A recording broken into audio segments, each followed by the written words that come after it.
Bienvenidos a un nuevo cara a cara de Blog de Bankinter en el que repasaremos todas las perspectivas de la economía española. Para ello contamos con dos economistas de primer nivel. José María Gay de Liébana, bienvenido. Daniel, gracias, aquí estamos. Y Carlos Rodríguez Brown, bienvenido también. Muchas gracias. Como sabéis, ambos tienen dilatadísimos currículos, son caras y voces populares de la televisión y de la radio en España, y juntos vamos a repasar lo que ellos piensan que va a ocurrir en los próximos meses en la economía. Pues sin más dilación comenzamos. El debate va a tener un formato tradicional de estos cara a cara. Vamos a realizar dos preguntas a cada ponente y posteriormente cada uno de ellos podrá realizar una pregunta al otro. José María, tú tienes más experiencia en estos debates, empezamos contigo, si te parece. Bueno, el mayor por eso es Carlos, por tanto, digamos, el más experimentado.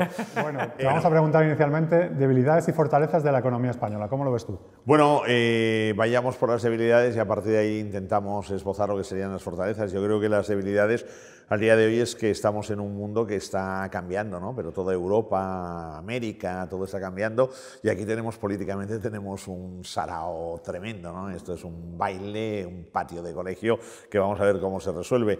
Imaginamos que bien. Yo creo que en estos momentos es una fortaleza, pero también hay que reflexionar sobre ello, lo que sería el crecimiento de nuestra economía. Nuestra economía está creciendo por encima de lo que es de largo la media europea y yo diría que somos en ese aspecto líderes de crecimiento, pero creo que tenemos un problema que es nuestro modelo económico, nuestro patrón de crecimiento, en donde yo veo que el turismo ha ido muy bien, etcétera, pero bueno, es un turismo prestado y el turismo prestado es un turismo infiel, por tanto quiere decir que a la que otra vez vuelva a haber normalidad en el Mediterráneo, igual se nos van. Entonces, bueno, a partir de ahí no veo que se esté haciendo nada desde lo que sería el lado político para impulsar un poco la economía y sobre todo para saber ver hacia dónde tenemos que ir y cómo hemos de hacer el crecimiento de España en los próximos años, ¿no? Que va a ser el gran reto, sobre todo en un momento en el que el mundo cambia, tecnológicamente impactante, y a partir de ahí nosotros tenemos una serie de puntos débiles, ¿no? Estos puntos débiles para mí serían las cuentas públicas. Ahora mismo, por ejemplo, las cuentas públicas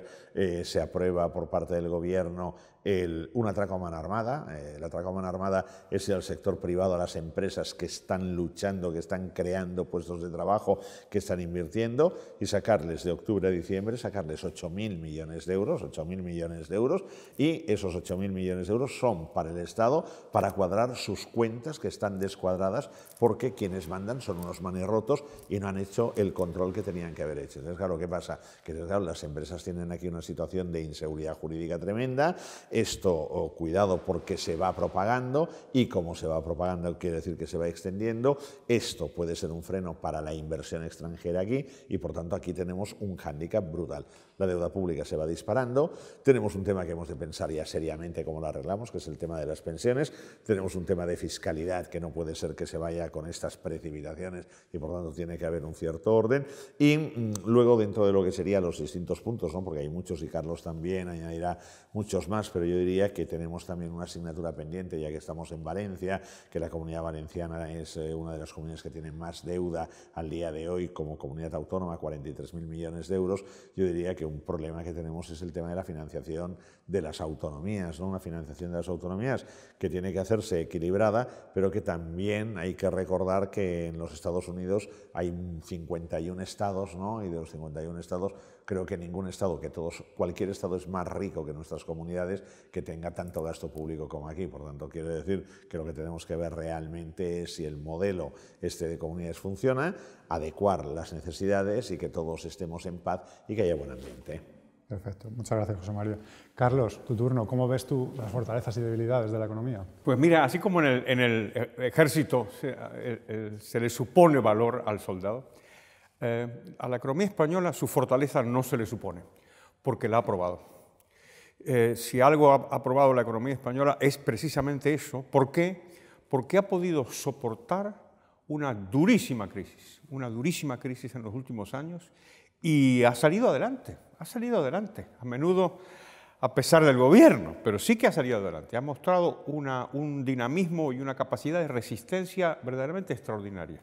Y por eso estamos en una situación de crecimiento, porque la economía española ha probado ser fuerte, ha probado ser capaz de ajustarse en un nuevo contexto en donde no tiene la válvula clásica de escape de la devaluación, puesto que estamos en el euro. El ajuste tuvo que hacerlo a la fuerza de manera interna y lo ha hecho bien, con mucho dolor. Aquí no hay que olvidarse de los millones de personas que se han quedado sin empleo, las miles y miles de empresas que han debido cerrar. O sea que esto no ha sido un juego de niños, ha sido muy serio, pero ha salido adelante. Esa es la principal fortaleza de la economía española, su capacidad de resistir y de mantener y aumentar su competitividad. Las partes débiles, yo diría que están asociadas esencialmente a la política. Y ahí hay al menos dos terrenos que me gustaría comentar. El primero es la cuestión de las reformas, las llamadas reformas estructurales, sobre las cuales los políticos hablan más que hacen. Y a veces cuando hacen, no hacen bien. Ahí hay un campo muy importante para darle más flexibilidad y también más fortaleza a la economía española, y las autoridades de todos los partidos no suelen estar a la altura de las circunstancias. El otro terreno, lo ha comentado también José María, es la cuestión de la hacienda pública.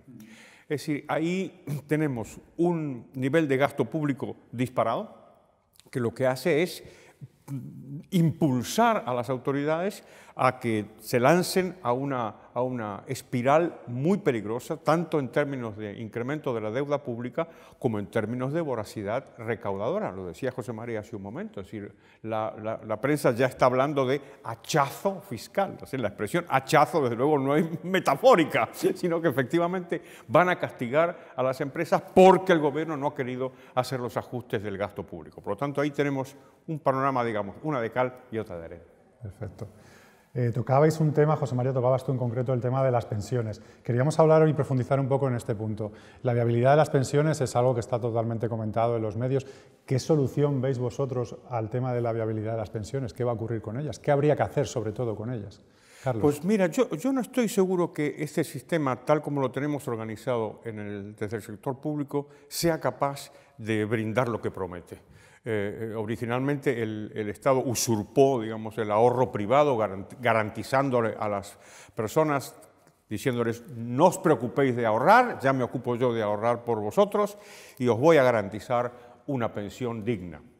Yo creo que ese horizonte se aleja y se aleja cada vez más. Es muy complicado predecir en economía, pero yo creo que estamos encaminados hacia un mundo donde las pensiones van a ir perdiendo su cuota contributiva, se van a convertir en un sistema asistencial, la pensión máxima se ha ido bajando y bajando cada vez más, de tal manera que ya no hay una relación tan intensa como había antes entre la contribución y la pensión, y vamos hacia un mundo en donde la pensión media yo creo que no va a subir, y la pensión media, como sabemos, no es demasiado elevada. Así que yo, desde luego, desde hace muchos años lo practico y lo aconsejo a todo el mundo que me escuche, y a los clientes y amigos de Bankinter en particular, que ahorren en planes de pensiones privados, y que de cualquier manera piensen que esa promesa básica que nos hizo el Estado hace tantas décadas no la va a poder cumplir. Muy bien, gracias, Carlos. José María, ¿cómo ves tú el tema de las pensiones? Bueno, coincido con Carlos totalmente. Simplemente añadiría, tenemos un problema de empleo, tenemos un problema de gente trabajando, tenemos un problema de longevidad, tenemos un problema...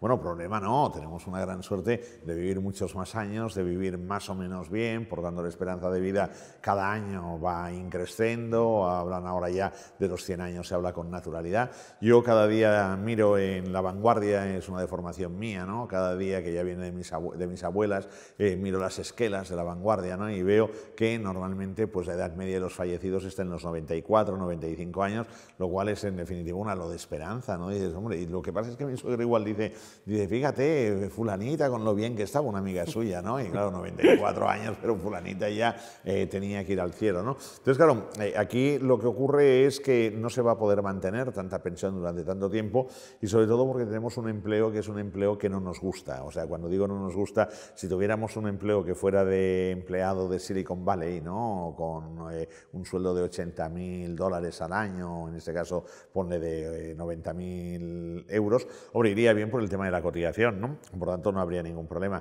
Pero claro, tenemos ahora mucha gente que no está cotizando sobre bases elevadas, tenemos un empleo pues no muy cualificado en ocasiones, y claro, es una base de reparto, ¿no? Por tanto, unos trabajan y cotizan y los otros cobran. Yo creo que hay que mentalizarse de que las pensiones no van a cubrir el 100%, la pensión pública no va a cubrir el 100% de nuestro nivel de vida una vez nos jubilemos y por tanto tenemos que ir a un plan privado, ¿no? Ese plan privado Bankinter, entidades financieras o ese plan privado para que no se diga, oye, es que tú estás mercantilizando las pensiones, como a mí me dicen en alguna ocasión los amigos de Podemos, pues oye, no, es muy fácil, tú lo que haces es que te compras un localito, te compras un pisito, te compras una plaza de parking, unas plazas de parking, se trata de que tengas un complemento. Pero va a ser difícil y además es que las cuentas de la Seguridad Social cada año están desequilibradas, este año ya estamos en 10.000 millones de euros de déficit, falta todavía una parte importante del año, por tanto, y la hucha de las pensiones, pues la hucha de las pensiones se acaba, le quedan 3 pagas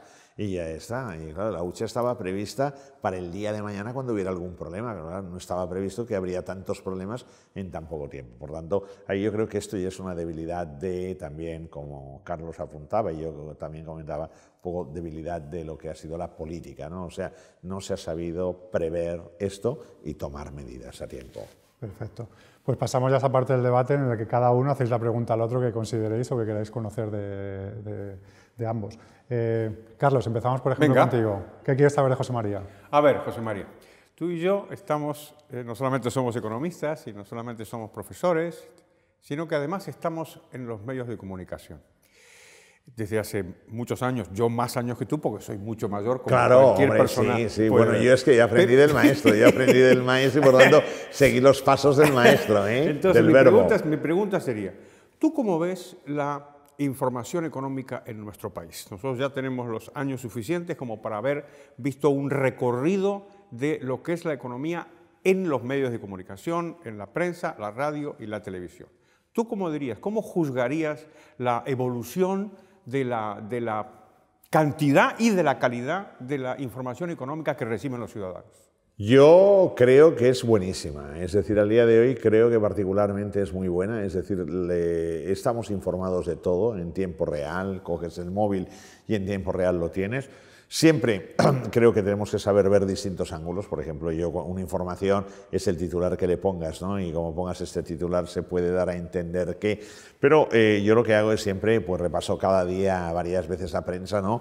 Desde la izquierda a la derecha, de arriba a abajo, para verlo. Pero yo, la verdad sea dicha, creo que en estos momentos, bueno, tenemos una abundancia de información. Yo creo que nos pasa no solo en el tema económico, en el tema deportivo, en el tema político, etcétera. Hay un momento que te vuelves loco si lo quieres seguir todo. Pero yo creo que se ha hecho un gran paso hacia adelante porque veo a la gente como muy formada desde el punto de vista económico. Yo lo compruebo cuando hablo con la gente está responsabilizada, la gente entiende, la gente tiene sensatez y bueno, yo creo que esto es un paso en cuanto a lo que sería una cultura económica que se ha hecho, pero que en los últimos años ha sido a raíz de la crisis fundamentalmente, yo creo que ha sido pues muy edificante en este sentido, muy edificante. Perfecto. Yo a Carlos le preguntaría, y al hilo de lo que él preguntaba, ¿cómo ha trascendido, ¿no?